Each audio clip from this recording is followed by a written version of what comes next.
Hello everyone. तो कैसे हो आप सभी? Hopefully you all are doing good. Welcome back to my channel. I am doctor Mukul and we are going to start our new chapter that is digestive system. आज हम अपना एक नया चैप्टर पिक कर रहे हैं, वो है डाइजेस्टिव सिस्टम। देखो, अभी तक हमने क्या है, अपने बहुत सारे चैप्टर्स कंप्लीट कर चुके हैं। बहुत सारे तो क्या, एक्चुअली 3 चैप्टर्स अपने कवर कर चुके हैं। कौन सा? रेस्पिरेटरी सिस्टम कवर हो गया तुम्हारा, सर्कुलेटरी सिस्टम कवर हो गया तुम्हारा, यूरिनरी सिस्टम कवर हो गया। ठीक है। तो अब मुझे कन्फ्यूजन था कि यूरिनरी के बाद में रिप्रोडक्शन उठाऊं या डाइजेस्टिव उठाऊं। फिर मैंने बोला था कि आप ना वीडियो में कमेंट करें, जिसका भी कमेंट आएगा कि डाइजेस्टिव का, तो वो डाइजेशन वाला उठा लिया जाएगा। ठीक है। तो बच्चों के कमेंट्स आए थे कि डाइजेस्टिव वाला उठा लिया जाए, तो मैंने कहा ठीक है, कोई बात नहीं, पहले डाइजेस्टिव कंप्लीट करा देते हैं, उसके बाद हम अपने चलेंगे रिप्रोडक्शन वाले पे, उसके बाद हम और बाकी के चैप्टर पे। ठीक है। तो आज हम अपना नया चैप्टर शुरू करने वाले हैं, that is digestive system. Digestive system अपने आप में बहुत बड़ा चैप्टर है। क्वेश्चन आते ही आता है क्योंकि इम्पोर्टेंट बहुत ज़्यादा है। ठीक है। तो इसको हमें बहुत पेशेंसफुली, बहुत ध्यान से, आराम से टॉपिक वाइज पढ़ते चलना है। कितना पढ़ना है, क्या पढ़ना है, कैसे पढ़ना है, किस तरीके से, कितनी लिमिट में पढ़ना है, वो सब तो मेरे पे छोड़ दो। ठीक है। हम लेक्चर्स डिजाइन इस तरीके से करते हैं कि आपको बहुत ज़्यादा पढ़ने की जरूरत ना पड़े। जो एग्जाम में नहीं आता उसे हम क्यों पढ़ें, या क्यों हम आपको वो पढ़ाएं, है ना। और मैं तुम्हें ये भी बताता चलता हूँ कि कौन से क्वेश्चन सुपर इम्पोर्टेंट वाले हैं, ट्रिपल स्टार वाले क्वेश्चन हैं। ठीक है। तो जिनको मैं बताता चलूँ, उनको तो तुम्हें एकदम अच्छे से रट के चलना है, याद करके चलना है। रटना तो इन सेंस मैं बोलूंगा ही नहीं, क्योंकि हम एनाटॉमी डिलीमा का काम ही यही है कि तुम्हें एनाटॉमी याद कराना, नॉट रटाना है। ठीक है। तो हम क्या करते हैं, ट्रिक्स के साथ चीज़ों को समझते चलते हैं धीरे धीरे। ठीक है। तो अपना चैप्टर शुरू करते हैं। पहले वही मैं आपको एक बार बता देता हूँ फिर से आपको अपने चैनल के बारे में, कि भाई हमारा प्लेटफॉर्म एनाटॉमी डिलीमा है। ठीक है। ये क्या करता है, आप लोगों के लिए एनाटॉमी डिजाइन करता है, नोट्स, लेक्चर, सब कुछ यूट्यूब पे डिजाइन करता है ना। तो आप इसको सब्सक्राइब कर सकते हैं हमारे चैनल को। ठीक है। वीडियोस देख सकते हैं। ठीक है। आपको कोई भी टॉपिक समझ नहीं आता है तो हमारे चैनल पे आप विजिट करें। हम कोशिश कर रहे हैं कि मेजर जितने भी टॉपिक्स कवर हो सकें, वो सब टॉपिक्स कवर करें। ठीक है। उसके बाद आपको अगर ये मेरे एनाटॉमी डिलीमा के नोट्स चाहिए, है ना, तो आप मेरे को इस नंबर पे व्हाट्सअप कर सकते हैं। ये जो नोट्स होते हैं ये थोड़े पेड होते हैं, इनका थोड़ा-सा अमाउंट होता है, तो आप उसके थ्रू ये ले सकते हो। ठीक है। सो 7017516774 आप मेरे को इस नंबर पे कॉन्टैक्ट कर सकते हैं। And my self doctor Mukul Goyal. ठीक है। सो जैसे हम हर बार करते हैं, ठीक है, हर बार हम क्या करते हैं कि भाई जो भी तुम्हारा चैप्टर है, चाहे हमने अभी तक रेस्पिरेशन पढ़ा हो, चाहे तुम्हारा कार्डियोवैस्कुलर पढ़ा हो, चाहे यूरिनरी पढ़ा हो, हमारा पढ़ाने का तरीका एक ही रहता है। कैसे? कि भाई तुमको पूरा चैप्टर एकदम से टिप्स पे हो जाए, है ना। तुमसे अगर मैं खड़ा करके पूछूं कि भाई बताओ, अगर अभी तो तुम ऑफलाइन क्लास में नहीं हो, अगर ऑफलाइन क्लास होती है, अगर मैं तुमको पूछूं कि भाई तुम बताओ कि इस चैप्टर में क्या क्या टॉपिक्स तुम्हें पढ़ने हैं, तो तुम टिप्स पे मेरे को बता दो कि सर इस चैप्टर में यही टॉपिक्स आपने कवर कराए हुए हैं। ठीक है। इससे क्या रहता है कि तुम्हारे दिमाग में एक मैप रहता है कि भाई किस तरीके से हमें इस चैप्टर में जाना है, किस किस टॉपिक्स में जाना है। ठीक है। तो सेम बात करते हैं, ज़्यादा टाइम को वेस्ट करे बिना, कि भाई इस चैप्टर में हमें कितने टॉपिक्स देखने हैं। ठीक है। तो पहला पॉइंट देखना है हमें, इंट्रोडक्शन अबाउट डाइजेस्टिव सिस्टम। ठीक है। नेक्स्ट हमें देखना है ईसोफेगस, उसके बाद 9 parts of abdomen, then stomach, उसके बाद liver, pancreas, spleen, small intestine, उसमें भी स्पेशली हमें ड्यूडेनम बहुत अच्छे से देखना है, इससे क्वेश्चन आता ही आता है। Triple star. ठीक है। Then large intestine, large intestine में हमारे बहुत सारी चीज़ें होती हैं। तुम्हारा सीकम होता है, ठीक है, तुम्हारा रेक्टम होता है, तुम्हारा एनस होता है, तुम्हारा अपेंडिक्स होता है। ठीक है। इनके बारे में भी हम कुछ कुछ चीज़ें देखेंगे जहाँ हमें लगेगा जो देखने की ज़रूरत है जिन्हें। ठीक है। एग्जाम पॉइंट ऑफ व्यू से जो भी चीज़ें इंपॉर्टेंट होती है वो हम कुछ भी नहीं छुड़ाने वाले। ठीक है। और लास्ट में तुम्हारी पेरिटोनियम। पेरिटोनियम, अब तुम्हारा ये वेट हो गया खत्म। तुमने पेरिटोनियम अभी तक दो दो लेक्चर्स में, यूरिनरी में भी, रेस्पिरेशन में, पेरिटोनियम पेरिटोनियम वर्ड सुना था, और मैंने तुम्हें वहाँ पे कुछ चीज़ें क्लियर भी करी थी। पर हम यहाँ पे अच्छे तरीके से पेरिटोनियम इस चैप्टर के अंदर देखने वाले हैं। ठीक है। चलो, सो हम कह सकते हैं कि हमें इस chapter, through out the chapter, हमें 10 पॉइंट्स के बारे में बात करनी है। ठीक है। उसके बाद भी अगर कुछ ऐसा मुझे लगता है कि भाई तुम्हारा कोई पॉइंट रह गया है, तो मैं उसके बाद यहाँ पे ऐड करता चलूंगा। ठीक है। चलो, तो आज का जो हमारा लेक्चर है वो है तुम्हारा इंट्रोडक्शन अबाउट डाइजेस्टिव सिस्टम। अब देखो, मैंने तुम्हें 3 चैप्टर पढ़ाया, 2-3 चैप्टर, हमारे 3 चैप्टर कवर हो गए। तो मैंने रेस्पिरेटरी सिस्टम जब तुम्हें पढ़ाया था, तो उसमें भी मैंने तुम्हें पहले क्या बताया था कि भाई रेस्पिरेटरी जो सिस्टम चैप्टर होता है, तो उसका मतलब क्या इंपॉर्टेंस है, क्या इंट्रोडक्शन के बारे में बताया था। सीबीएस के बारे में भी मैंने तुम्हें थोड़ा सा इंट्रोडक्शन दे दिया था ठीक है, और यूरिनरी में भी, ठीक है, सब में हम इंट्रोडक्शन पढ़ते चल रहे हैं। अब भाई देखो, ये एक पेज का इंट्रोडक्शन है। अब आप बोलोगे कि आज का जो लेक्चर है वो एनाटॉमी से रिलेटेड नहीं है ना, ये इंट्रोडक्शन है। भाई इंट्रोडक्शन में क्या काम करें, है ना? तो भाई देखो, इंट्रोडक्शन बहुत इंपॉर्टेंट होता है। ये तुम्हारी पूरी एनाटॉमी के बेस को क्रिएट करेगा। अगर कोई भी स्टूडेंट वीडियो को स्किप करने की सोच रहा है तो वो बहुत बड़ी गलती कर रहा है। क्यों? क्योंकि मैं तुम्हें इस इंट्रोडक्शन में ऐसी बहुत सारे चीज़ें बताने वाला हूँ, डायग्राम बताने वाला हूँ, जो तुम्हें आगे के एनाटॉमी में हेल्प होने वाली है। स्टमक की एनाटॉमी में और जजनम की, डोडेनम, इलियम, इनके एनाटॉमी में, पैनक्रियाज की एनाटॉमी में बहुत हेल्प मिलने वाली है, ठीक है? तो वीडियो को जान छोड़ने की सोचना मत, ठीक है? कि भाई ये तो सब वो हमें पता ही है, डाइजेस्टिव सिस्टम क्या होता है, ये वो ये। मैं तुम्हें बहुत इंपॉर्टेंट चीज़ें बताने वाला हूँ, ठीक है? चलो, तो हम चलते हैं। सबसे पहले हम चलते हैं अपने, जैसे हम हमेशा से काम करते हैं कि भाई पहले हम क्या करते हैं, हम हमेशा पहले क्या काम करते हैं, कुछ बातें अपनी रफ पे करते हैं, उसके बाद ही हम अपनी पीपीटी पे जाते हैं, ठीक है? तो हम अपना सेम काम करने वाले हैं। तो चैप्टर का नाम डाल देते हैं। आज हमारा चैप्टर शुरू हो गया है, क्या है? Digestive system. चलो, अब डाइजेस्टिव सिस्टम होता क्या है, ठीक है? बात करते हैं। तो सिंपल सी बात है, सर आपने बताया हुआ है जहाँ भी कोई सिस्टम आ जाए तो मतलब वो बॉडी का कोई भी एक सिस्टम है, ठीक है? बॉडी सिस्टम है।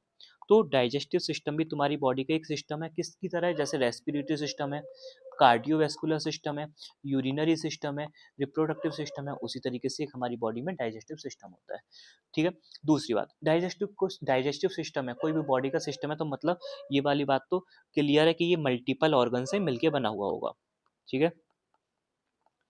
मल्टीपल ऑर्गन्स इसमें होंगे। किस तरीके से होंगे अभी हम पढ़ेंगे आगे। स्टमक होगा तुम्हारा, माउथ होगा तुम्हारा, ठीक है, और तुम्हारी इंटेस्टाइन होगी तुम्हारी, इस तरीके से सो ऑन बहुत सारे सिस्टम होंगे, कोई दिक्कत नहीं है ना। अब मेन बात आती है कि अभी हम देखेंगे डाइजेस्टिव सिस्टम में होता क्या है, वो चीज़ें हम अभी देखेंगे। पहले मेन बात आती है भाई, तुम्हारा जो डाइजेस्टिव सिस्टम है उसका इम्पोर्टेंस क्या है, मतलब उसका क्या काम है, क्या फंक्शन है, कुछ भी बोल लो, है ना?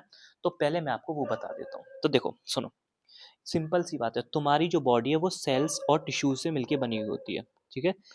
बहुत सारी सेल्स मिलकर टिश्यूज बनाती हैं, टिश्यूज से क्या बनते हैं, ऑर्गन्स बनते हैं, और ऑर्गन से क्या बनते हैं, ये ऑर्गन सिस्टम बनते हैं, ठीक है?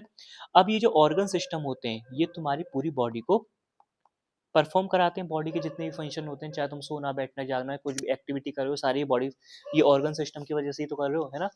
तो अब एक सिंपल सी बात मैंने तुम्हें हमेशा बताई हुई है कि कोई भी चीज को काम करने के लिए किसकी जरूरत होती है तुम्हें? सिंपल सी बात है, एनर्जी की जरूरत होती है। और तुम एनर्जी के फॉर्म में क्या खाते हो? फूड को खाते हो, कि भाई हम फूड खाएंगे, फूड से तुम्हें एनर्जी मिल जाएगी। पर ऐसा नहीं होता। जिस फॉर्म में तुम फूड खाते हो, फूड किस फॉर्म में खाते हो? स्टार्च के फॉर्म में, है ना? अब स्टार्च क्या है? तुम्हारी हो गई चपाती, जो तुम खाते हो, चपाती खाते हो, पिज्ज़ा खाते हो, बर्गर खाते हो, या जो भी चीज़ तुम खाते हो एटसेट्रा, ठीक है? वो क्या होती है? वो सॉलिड फूड होती है, ठीक है? वो क्या होते हैं? सॉलिड फूड होते हैं। अब ये जो सॉलिड फूड है जो तुमने खाया है ना? ये डायरेक्टली तुम्हारी बॉडी की सेल्स को एनर्जी नहीं दे सकते। क्यों? क्योंकि ये कॉम्प्लेक्स फूड है। कॉम्प्लेक्स फूड कह लो या सॉलिड फूड बोल लो, ठीक है? इसको कॉम्प्लेक्स फूड भी बोल सकते हैं, ठीक है? ये क्या है? कॉम्प्लेक्स फूड है, ठीक है? अब क्या बात है, वो वाली बात ठीक है, ये कॉम्प्लेक्स फूड है। अब हमारी बॉडी क्या करती है, जो कॉम्प्लेक्स फूड है उसको क्या करती है? अब यार, एक मिनट। अभी जो तुम्हारा कॉम्प्लेक्स फूड है उसको बॉडी क्या करती है? ब्रेक करती है, तोड़ती है ना? और किस में कन्वर्ट कर देती है? तुम्हारे सिंपल फूड में, ठीक है? सिंपलेस्ट फूड में सबसे सिंपल बना। भाई तुमने क्या खाया? तुमने चपाती खाई। डायरेक्ट चपाती जाके तुम्हारी बॉडी के सेल्स को एनर्जी कैसे देगी? तो वो चपाती जो तुमने खाई है वो बोलते हैं उसे हम कॉम्प्लेक्स फूड। उस कॉम्प्लेक्स फूड को बहुत सिंपल फूड में कन्वर्ट कर देना। सिंपल फूड मतलब लाइक लिक्विफाइड, लिक्विड बना देना उसे, है ना? तो यही काम करता है कौन? तुम्हारा डाइजेस्टिव सिस्टम। क्या करता है? डाइजेस्टिव सिस्टम किस क्या काम करता है? Conversion of conversion of complex food into simplest food. मतलब जो तुम्हारा कॉम्प्लेक्स फूड है उसको सिंपल फूड में कन्वर्ट करना ही किसका काम होता है? तुम्हारी बॉडी के डाइजेस्टिव सिस्टम का काम होता है, ठीक है? अभी जो सिंपल फूड है यही तुम्हारी बॉडी को क्या दे देगा? एनर्जी दे देगा, तुम्हारी बॉडी की सेल्स को। आ गया समझ में? ठीक है, कोई दिक्कत नहीं है। सो अगर हम बात करते हैं कि डाइजेस्टिव सिस्टम जो होता है उसका काम क्या करता है, तुम्हारे फूड को ब्रेक डाउन करता है। और why, what is the need of to break down the food, भाई क्योंकि सिंपल सी बात है, कॉम्प्लेक्स फूड खाते हैं हम, ठीक है, चपाती पिज्जा बर्गर जो भी चीज़ हम खाते हैं, राइस वगैरह, ठीक है, उसको सिंप्लीफाई करना होता है। वो सिंपल फूड ही तुम्हारी बॉडी को एनर्जी प्रोवाइड करता है। यही काम होता है तुम्हारे डाइजेस्टिव सिस्टम का, कम कॉम्प्लेक्स फूड को सिंपल फूड में कन्वर्ट करना, ठीक है। अब हम बात करते हैं कि भाई डाइजेस्टिव सिस्टम तुम्हें समझा दिया कि क्या काम होता है। मैं अगर बात करूं कि भाई डाइजेस्टिव सिस्टम तुम्हारा किस तरीके से दिखता है, कैसा होता है, ये बहुत ज़रूरी चीज़ है। और मेन चीज़ है उसमें क्या क्या ऑर्गन्स आते हैं। आखिर हमें जिसको तुम पढ़ने वाले हो, जिसकी एनाटॉमी, पहले ये तो जानो कि उसमें कौन कौन से ऑर्गन्स आते हैं, है ना। तुम क्या पढ़ोगे, तुम एनाटॉमी डायरेक्ट थोड़ी पढ़ सकते हो, पहले ये तो पता करो कि भाई किसके किसके किसके ऑर्गन्स आते हैं, कितने ऑर्गन्स आते हैं, है ना। चलो, सो एक मिनट, ये क्या हो रहा है पेन को। हाँ ठीक है। हाँ, सो स्टार्ट करते हैं अपने डाइजेस्टिव सिस्टम से, ठीक है। तो देखो, मैंने ये तुम्हें पहले भी बताया था, यहाँ पे तुम्हारा होता है पैलेट। क्या होता है, पैलेट। इसको दूसरे कलर से बना देते हैं। यहाँ होता है तुम्हारा पैलेट, जिसको तुम अपनी टंग से टच कर सकते हो, ठीक है। ये क्या है, पैलेट, कोई दिक्कत नहीं है। पैलेट से ऊपर वाली एक कैविटी होती है, पैलेट से नीचे वाली कैविटी होती है। नीचे वाली कैविटी को क्या बोलते हैं हम, बकल कैविटी। और पैलेट से ऊपर वाली कैविटी को क्या बोलते हैं हम, नसल कैविटी। तुम्हें पता है nasal cavity is related to air, ये नसल कैविटी एयर से रिलेटेड होती है, और buccal cavity is related to food, मतलब ये फूड से रिलेटेड होती है, इसका फूड से काम लेना देना होता है और उसका एयर से लेना देना होता है। ये तो तुम जानते हो, हमने रेस्पिरेशन में भी देखा था। फिर मैंने तुम्हें बताया था कि आगे चल के क्या शुरू हो जाता है तुम्हारा, फेरिंग्स, जो कि होता है कॉमन पाथवे। क्या होता है, फेरिंग्स, ठीक है, कोई दिक्कत नहीं है। अब देखो, जब तुम्हारा ये फेरिंग्स शुरू हो जाता है, तो ये फेरिंग्स जो है तुम्हारे दो ट्यूब्स में डिवाइड हो जाता है, ठीक है। एक ट्यूब तो आती है तुम्हारी आगे आगे की साइड, समझते चलना, यही तुम्हारा मेन डायग्राम है, ठीक है। और एक ट्यूब आती है तुम्हारी पीछे की साइड। जो तुम्हारी आगे की साइड जो ट्यूब आती है ना, इस पे ही बॉक्स भी लगा रहता है, इसको भी तुम पढ़ के आ गए हो। इस वाली ट्यूब को तुम क्या बोलते हो, इसको बोलते हो तुम ट्रैकिया। क्या बोलते हो, ट्रैकिया। और ट्रैकिया के ऊपर ही ये हमने क्या शो करा है, लैरिंग्स। लैरिंग्स और ट्रैकिया पढ़ के आए हुए। और ये जो पीछे की साइड जो ट्यूब होती है, उसी को क्या बोलते हो तुम, ओइसोफेगस। क्या बोलते हो, ईसोफेगस, ठीक है। ईसोफेगस बोलते हैं इसको, है ना। अब ये क्या होता है, ये जो ट्यूब है ईसोफेगस की, अब हमें ट्रैकिया से तो कोई काम नहीं भाई, ट्रैकिया तो हम रेस्पिरेटरी सिस्टम में पढ़े हैं। अब ये ईसोफेगस है, यही तुम्हारी मेन ट्यूब होती है किसकी, मतलब ये भी तुम्हारा ऑर्गन होता है डाइजेस्टिव सिस्टम का। ये ईसोफेगस आके तुम्हारी किस में ओपन हो जाती है, स्टमक में, इस तरीके से, ठीक है। ये स्टमक तुम्हारा आगे चल के किस में कंटिन्यू होता है, स्मॉल इंटेस्टाइन में, इस तरीके से। आ रहा है समझ, ठीक है। और ऊपर तुम्हारा स्मॉल इंटेस्टाइन के ऊपर ये इधर की साइड क्या होती है, ये होती है, एक मिनट, यहाँ से शुरू हो जाती है तुम्हारी लार्ज इंटेस्टाइन। क्या शुरू हो जाती है, जिसको मैंने ब्लैक से बनाया हुआ है, ये अपेंडिक्स है। ये सब हम पढ़ेंगे, बहुत आराम से पढ़ेंगे, सारे एक एक फीचर्स अच्छे से देखेंगे। आज पहले बस तुम डायग्राम देखो कि पूरा डाइजेस्टिव सिस्टम तुम्हारा दिखता कैसे है ना। ये स्मॉल इंटेस्टाइन, और ये आगे चल के एक होती है रेक्टम। और रेक्टम के बाद क्या आती है तुम्हारा, एनस। और ये होता है तुम्हारा एनस, जो कि क्या करता है, एनस क्या करता है, वेस्ट को बॉडी से बाहर निकालता है, फीसिस को, ठीक है, वेस्ट को आउट ऑफ द बॉडी करता है, ठीक है। ये क्या है तुम्हारा, रेक्टम। ये क्या है तुम्हारी, लार्ज इंटेस्टाइन, ठीक है। ये क्या है तुम्हारी, स्मॉल इंटेस्टाइन, ठीक है। और ये क्या है, अपेंडिक्स, इसको भी जानेंगे बाद में आराम से, ठीक है। अब यहाँ पे देखो, ये सब तो हो गया। अब यहाँ पे और भी कुछ लगा रहता है, अभी कहानी यहाँ खत्म नहीं हुई है ना। तो वो मैं आपको दिखा देता हूँ एक बार। हाँ, यहाँ पे तुम्हारी एक ग्लैंड अटैच होती है, उस ग्लैंड का क्या नाम है, उसका नाम है पेनक्रियाज। क्या नाम है, पेनक्रियाज, ठीक है। और यहाँ पे एक और ग्लैंड मिलती है, उसका नाम क्या है तुम्हारा, बताओ जल्दी, पता होगा सबको। इसका नाम है तुम्हारा लिवर। इस तरीके से कुछ होती है, ठीक है। और पेनक्रियास के ऊपर ही इधर की साइड एक और चीज मिलती है हमें, जिसको बोलते हैं हम स्प्लीन। अब देखो, ये तुम्हारा पूरा जो डायग्राम है, मैं छोटा कर देता हूँ थोड़ा। ये क्या है, तुम्हारा पूरा डायग्राम किसका है? Digestive system. समझ आ गया? ये क्या है? डाइजेस्टिव सिस्टम है, ठीक है। अब ये डाइजेस्टिव सिस्टम कैसे है, मैं आपको एक बार बता देता हूँ। देखो, होता क्या है, बक्कल कैविटी, बकल कैविटी, अच्छा यहाँ पे बकल कैविटी में तुम्हारे यहाँ पे दो यहाँ पे ग्लैंड्स और मिलती हैं। वो अपनी सिक्रीशन बकल कैविटी में डालती हैं, उनको क्या बोलते हैं हम? Salivary glands. ये सब हम धीरे धीरे पढ़ेंगे, टेंशन मत लो। क्या बोलते हैं? सैलिवरी ग्लैंड्स, ठीक है। चलो, तो अब बात करते हैं ये तुम्हारा किस तरीके से काम करता है ना, वो बात बता देते हैं। तो देखो, बकल कैविटी, तुमने माउथ से फूड लिया बकल कैविटी में अंदर, ठीक है।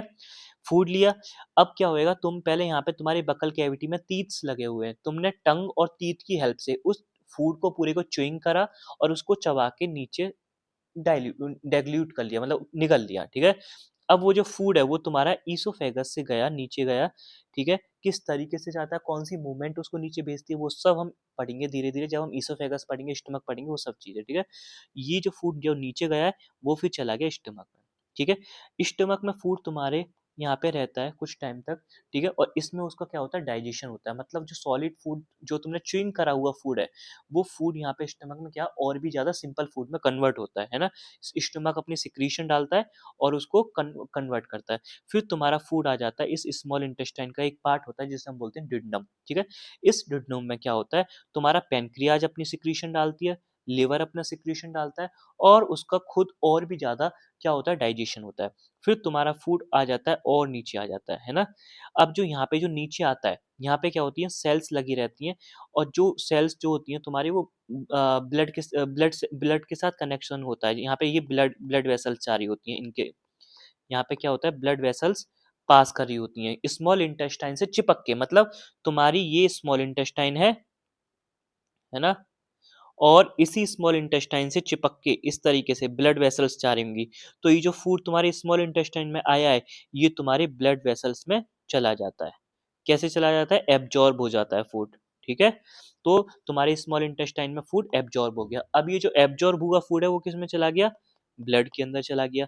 अब ब्लड के थ्रू ये कहाँ चला जाता है, पूरी बॉडी की सेल्स तक और टिश्यूज तक या ऑर्गन्स तक चला जाता है, और उनको क्या मिल जाती है, एनर्जी मिल जाती है। फिर तुम कहोगे सर, लार्ज इंस्टेंटाइन का क्या काम है? भाई सिंपल सी बात है, ऐसा तो नहीं है कि तुमने जितना भी फूड खाया है ना, ऐसा तो नहीं है वो 100% तुम्हारा यूजफुल पार्ट होगा उसमें। देखो, फूड के दो कंपोनेंट्स होते हैं, कौन कौन से, दो पार्ट्स। एक तो होता है तुम्हारा यूजफुल पार्ट, ठीक है, और एक होता है तुम्हारा वेस्ट पार्ट, या फिर अनयूजफुल, मतलब वेस्ट लिख देते हैं, है ना, वेस्ट पार्ट। तो जो तुम्हारा यूजफुल पार्ट होता है, इसका काम क्या होता है, जो तुम्हारा यूजफुल पार्ट है, ये तो तुम्हारा बॉडी में एनर्जी देता है, जो कि तुम्हारे स्मॉल इंटेस्टाइन से ब्लड, ये ब्लड वेसल्स है, ये क्या है जो मैंने येलो से बनाई, ये है ब्लड वेसल, ठीक है। जो तुम्हारे स्मॉल इंटेस्टाइन से ब्लड वेसल्स में एब्जॉर्ब हो जाता है, क्योंकि स्मॉल इंटेस्टाइन से ब्लड वेसल बिल्कुल चिपकी हुई होती है ना। जैसे मैंने ये बनाई ना, ये स्मॉल इंटेस्टाइन है और इससे चिपकी हुई ये ब्लड वेसल्स हैं, ठीक है, इस तरीके से। तो एब्जॉर्ब हो जाता है यूजफुल पार्ट, और क्या दे देता है, एनर्जी दे देता है, किसको, सेल्स को, ऑर्गन्स को, टिश्यूज को, है ना। अब कुछ तुम्हारा जो फूड का जो वेस्टफुल पार्ट होता है, जो यूजफुल नहीं होता, वो क्या होता है, वो तुम्हारा पास हो जाता है किसमें, लार्ज इंटेस्टाइन में। किसमें पास हो जाता है, लार्ज इंटेस्टाइन में। यहाँ देखो, स्मॉल इंटेस्टाइन, तुम्हारी जो स्मॉल इंटेस्टाइन है, ये तुम्हारी कनेक्टेड रहती है विद लार्ज इंटेस्टाइन से। तो कुछ जो वेस्ट वाला पार्ट है वो चला गया तुम्हारा लार्ज इंटेस्टाइन में, ठीक है। भाई जो यूजफुल पार्ट है, जिसे मैंने येलो से दिखाया, ये तो तुम्हारा एब्जॉर्ब हो गया ब्लड में, ठीक है, और ब्लड से पूरी बॉडी के सेल्स में। और जो तुम्हारा वेस्टफुल पार्ट है वो किस में चला गया, तुम्हारे लार्ज इंटेस्टाइन में। अब ये लार्ज इंटेस्टाइन में चला गया जो पार्ट, ठीक है, जितना भी वेस्ट वाला पार्ट है वो सब चला गया लार्ज इंटेस्टाइन में। अब यहाँ से क्या होता है, ये तुम्हारा कहाँ चला जाता है, पूरा एनस के through out of the body. जो स्टूल होता है या फिर जो जो जब ये वेस्टफुल पार्ट है, जब ये बॉडी से बाहर निकल जाता है, इसको ही बोलते हैं हम स्टूल या फिर फीसेस या पोटी, जो आप पोटी करते हो, ठीक है? ये होता है तुम्हारा पूरा डाइजेस्टिव सिस्टम जो तुम्हारा पूरा बॉडी में वर्क करता है, ठीक है? ये पूरा सिस्टम इस तरीके से वर्क करता है। अब हमको क्या करना है? अब हमको जो है तुम्हारी एक-एक ऑर्गन की एनाटॉमी पढ़नी है। तुम्हारा ईसोफेगस की एनाटॉमी पढ़नी है, तुम्हारे स्टमक की एनाटॉमी पढ़नी है, तुम्हारे लिवर की एनाटॉमी तुम्हारे सिलेबस में, पैनक्रियाज़ की एनाटॉमी है, स्प्लीन की है, स्मॉल इंटेस्टाइन की है, लार्ज इंटेस्टाइन ये है लार्ज इंटेस्टाइन, ये है स्मॉल इंटेस्टाइन की भी है, लार्ज इंटेस्टाइन की भी है। ये सारी एनाटॉमी हम वन बाय वन पढ़ेंगे एक-एक करके लेक्चर्स के अंदर, ठीक है? और मैंने बहुत अच्छे से डिज़ाइन करी है, कोशिश करी है, जितना क्वेश्चन में एग्ज़ाम में क्वेश्चन पूछा जाता है, उतना ही मैं तुम्हें कराऊँ, बहुत ज़्यादा वेस्टफुल तुम्हें ना चीज़ें पढ़ाऊँ क्योंकि तुम्हारे पास और भी सब्जेक्ट्स होते हैं, ठीक है? फिज़ियोलॉजी भी होती है, इसलिए मैंने एग्ज़ाम को पॉइंट ध्यान में रखते हुए एग्ज़ाम के पॉइंट ऑफ व्यू जितने भी क्वेश्चन्स आते हैं, तुम्हारे प्रीवियस ईयर के भी देखें किस तरीके से आते हैं, उस हिसाब से पूरा तुम्हारा पीडीएफ डिज़ाइन करा है, ठीक है? अब आ जाओ, थोड़ा-सा इतनी बातें अब हमारी हो गई, अब पहले क्या करते हैं कुछ बातें जो हमने एक पेज अपना ये लिखा हुआ है हाँ, इसको थोड़ा-सा रीड कर लेते हैं, है ना?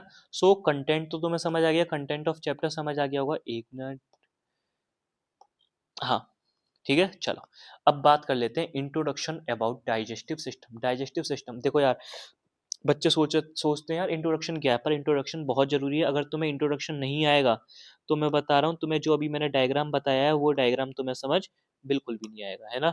और ये डायग्राम अगर समझ नहीं आया, तो आगे की तुम एनाटॉमी कैसे पढ़ पाओगे? सो ये अपने आप में बहुत ज़रूरी है। चलो, सो बात करते हैं digestive system is a group of organ simple सी बात है, बॉडी का कोई भी सिस्टम है, तो वो कभी भी सिंगल ऑर्गन से तो नहीं बना होगा, वो ग्रुप ऑफ ऑर्गन से बना होगा। ये मैं पहले काफ़ी बार चिल्ला-चिल्ला के ये वाली चीज़ बोल चुका हूँ। that work together to break down the food into a simple substance। जो तुम फूड खाते हो वो कैसा होता है तुम्हारा कॉम्प्लेक्स फूड, उसी कॉम्प्लेक्स फूड को सिंपल फूड में कन्वर्ट करना ही डाइजेशन कहलाता है। और उसी डाइजेशन में जो ऑर्गन्स या जो सिस्टम तुम्हारा पार्टिसिपेट करता है, उसी को बोलते हैं हम डाइजेस्टिव सिस्टम, और उस प्रोसेस को बोलते हैं हम डाइजेशन। आ गया समझ में? चलो, that the body can use for energy growth and repair। मतलब तुम्हारा पहले क्या हुआ, बॉडी ने डाइजेस्टिव सिस्टम ने क्या करा, डाइजेशन प्रोसेस के थ्रू कॉम्प्लेक्स फूड को सिंपल फूड में कन्वर्ट करा, और उस सिंपल फूड ने क्या कर दिया, तुम्हारी बॉडी को एनर्जी दे दी, ग्रोथ करा दी, रिपेयर करा दिया, ठीक है? चलो, अब बात करते हैं जो तुम्हारा डाइजेस्टिव सिस्टम है, जो मैंने तुम्हें अभी डायग्राम में दिखाया हुआ है, समझ आ रहा है? ये जो डाइजेस्टिव सिस्टम है, ये तुम्हारे पूरे 2 पार्ट्स में डिवाइड होता है, ठीक है? पहला होता है एलिमेंट्री कैनाल, दूसरा होता है एक्सेसरी डाइजेस्टिव ऑर्गन्स। अब इनका मतलब क्या है, ये समझो। देखो, एलिमेंट्री कैनाल, कैनाल से मतलब आ रहा होगा, तो कैनाल, एलिमेंट्री कैनाल को हम जीआईटी भी बोलते हैं, गैस्ट्रो इंटेस्टाइनल ट्यूब, ठीक है? तो क्या होता है gastro intestinal, not a tube, sorry, gastro intestinal tract, sorry, tube निकल गया। हाँ, एलिमेंट्री कैनाल इज़ अ क्या है, ये एक ट्यूब होती है। किस तरीके की ट्यूब होती है? ये एक मल्टीपल ऑर्गन्स की ट्यूब होती है। अब मैं तुम्हें ये डायग्राम पे ले चलता हूँ। तुम मुझे एक चीज़ बताओ, ट्यूब का मतलब क्या होता है कि कोई ट्यूब है, चाहे वो कैसी भी ऐसे टेढ़ी-मेढ़ी है या कैसी भी है, तो उसके क्या होंगे, 2 एंड्स होंगे। एक तो ऊपर सुपीरियर एंड्स और एक होगा नीचे इंफीरियर एंड्स, कोई दिक्कत नहीं है, ठीक है? नीचे इंफीरियर एंड्स, ऊपर सुपीरियर एंड्स, ठीक है? अब देखो, तुम खुद देखो, ये है तुम्हारा माउथ, माउथ से शुरू हो, माउथ से ये क्या है तुम्हारा सुपीरियर एंड, ठीक है? मैं तुम्हें ये बताने की कोशिश कर रहा हूँ, तो मैंने यहाँ पे बोला है कि पूरा डाइजेस्टिव सिस्टम 2 पार्ट्स में डिवाइड होता है। एक तो एलिमेंट्री कैनाल, जिसे हम जीआईटी भी बोलते हैं, एक तुम्हारे एक्सेसरी डाइजेस्टिव ग्लैंड्स, ठीक है? तो ये 2 पार्ट्स तुम्हारे उस पूरे डाइजेस्टिव सिस्टम में कहाँ होते हैं, मैं तुम्हें वो बताने की कोशिश कर रहा हूँ, ठीक है? तो तुम देखो, एलिमेंट्री कैनाल का मतलब है कोई भी ट्यूब, ठीक है? ये तुम खुद देखो, तुम्हारे माउथ से डाइजेस्टिव सिस्टम शुरू हुआ, ऊपर फिर आगे कंटिन्यू रहा इसोफेगस में, फिर आगे कंटिन्यू रहा स्टमक में, कहीं कोई ब्रेकडाउन नहीं आया, ठीक है? कंटिन्यू। अब तुम यहाँ पे इस ट्यूब के अंदर ये लिवर को, पैनक्रियाज या स्प्लीन, इनको काउंट मत करना, ठीक है? क्योंकि हमें कंटिन्यू ट्यूब देखनी है। फिर तुम्हारी कंटिन्यू रहा किसमें, स्मॉल इंटेस्टाइन में, फिर ये स्मॉल इंटेस्टाइन कंटिन्यू रही तुम्हारी लार्ज इंटेस्टाइन में, है ना? और लार्ज इंटेस्टाइन से क्या आती है तुम्हारी एनस।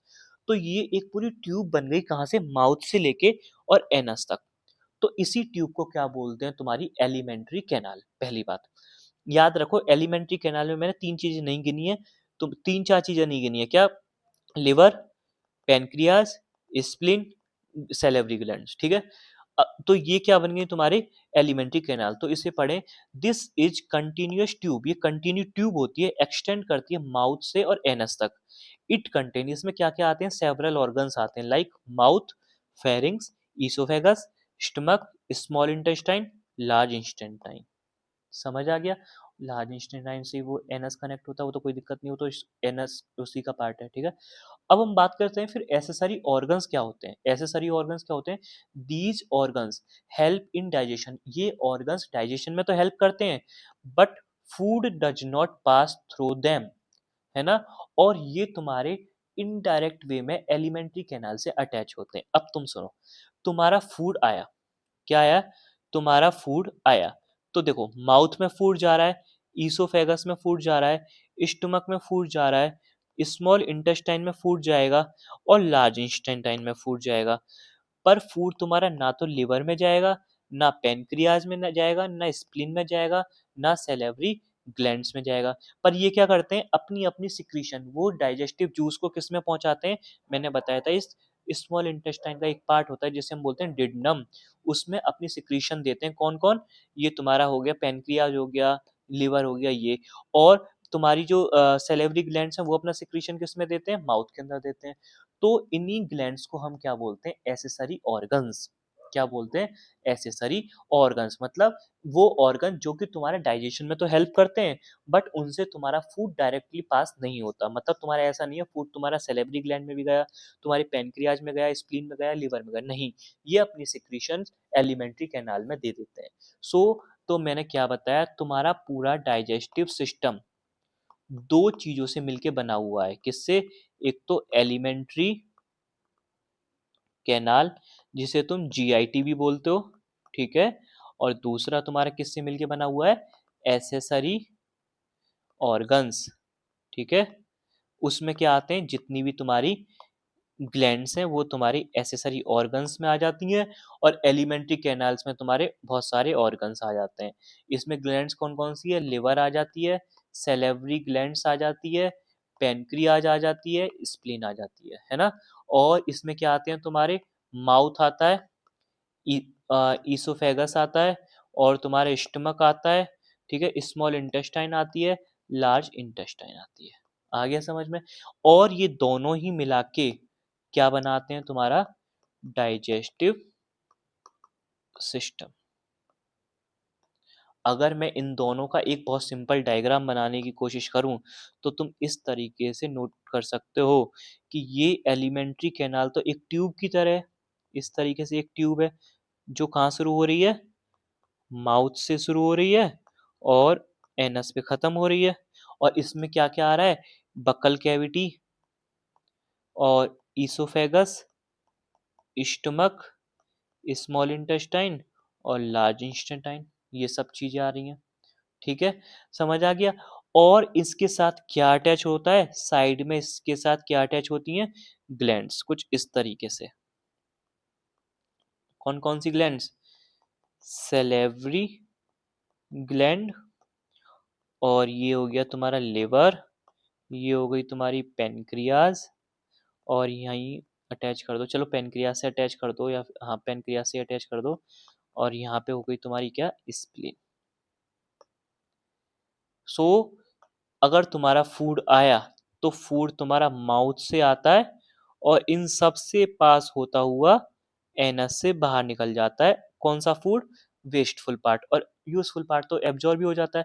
तो ना तो फूड तुम्हारा यहाँ पे जाता, ना फूड तुम्हारा यहाँ जाता, ना फूड तुम्हारा यहाँ जाता, ना फूड तुम्हारा यहाँ जाता। इसीलिए इस पूरी कैनाल को तो बोलते हैं तुम्हारा, ये जो पूरी कैनाल है इसको बोलते हैं तुम्हारी एलिमेंट्री कैनाल, या फिर इसको बोलते हैं जीआईटी। और ये जो जितनी भी तुम्हारी ग्लैंड्स हैं, ये सब इनको बोलते हैं तुम्हारी एसेसरी ऑर्गन्स। मतलब जो तुम्हारे साइड में प्रेजेंट होते हैं, एसेसरी होते हैं, ठीक है? होते तो जरूरी हैं, पर इसका एलिमेंट्री कैनाल का पार्ट नहीं होता। और इन सब से मिलके ही क्या बनता है तुम्हारा, दोनों से मिलके डाइजेस्टिव सिस्टम, जिसकी एनाटॉमी हम अपने नेक्स्ट लेक्चर से देखने वाला है। ठीक है, अब पढ़ लें इसको एक बार। So this is continuous tube, extend करती है माउथ से एनस तक। It contain several organs, mouth, pharynx, oesophagus, stomach, small intestine, large intestine. ठीक है, अब तुम्हारे माउथ में बहुत सारी चीजें होती हैं, देखो टंग होती है, टीथ होती है ना, फेरिंग्स होता है, फेरिंग्स अलग होता है, इसोफेगस अलग होता है, स्टमक अलग होता है। अब स्मॉल इंटेस्टाइन में बहुत सारी चीजें होती है, डुोडेनम, जजनम, इलियम, तीन होते हैं। लार्ज इंटेस्टाइन में तो बहुत होते हैं, सीकम, रेक्टम, एनस, अपेंडिक्स, इस तरीके से होते हैं। तो ये सब क्या होते हैं, this all are the GIT या एलिमेंट्री कैनाल। और एसेसरी डाइजेस्टिव ग्लैंड्स तो कितनी होती हैं तुम्हारी, salivary glands, liver, gall bladder, gall bladder is the part of liver, pancreas, और एक तुम्हारी यहाँ रह गई स्प्लीन। ठीक है, चलो अब हम अपने नेक्स्ट लेक्चर में शुरू कर देंगे एनाटॉमी ऑफ पहले ईसोफेगस। सबसे पहले हम एनाटॉमी देखेंगे ईसोफेगस की। ठीक है, देखो कुछ चीजें जैसे टीथ की एनाटॉमी, देखो टंग तो हम अलग पढ़ेंगे जब तुम्हारा वो चैप्टर आएगा, एक सेंसरी ऑर्गन करके आएगा, उसमें हम टंग कवर कर लेंगे। ठीक है, देखो मैं तुम्हें बताऊं क्या क्या करने वाले हैं। ये तो सब हम पढ़ेंगे, large intestine, small intestine, spleen, pancreas, stomach, liver, ये सब पढ़ेंगे, ईसोफेगस।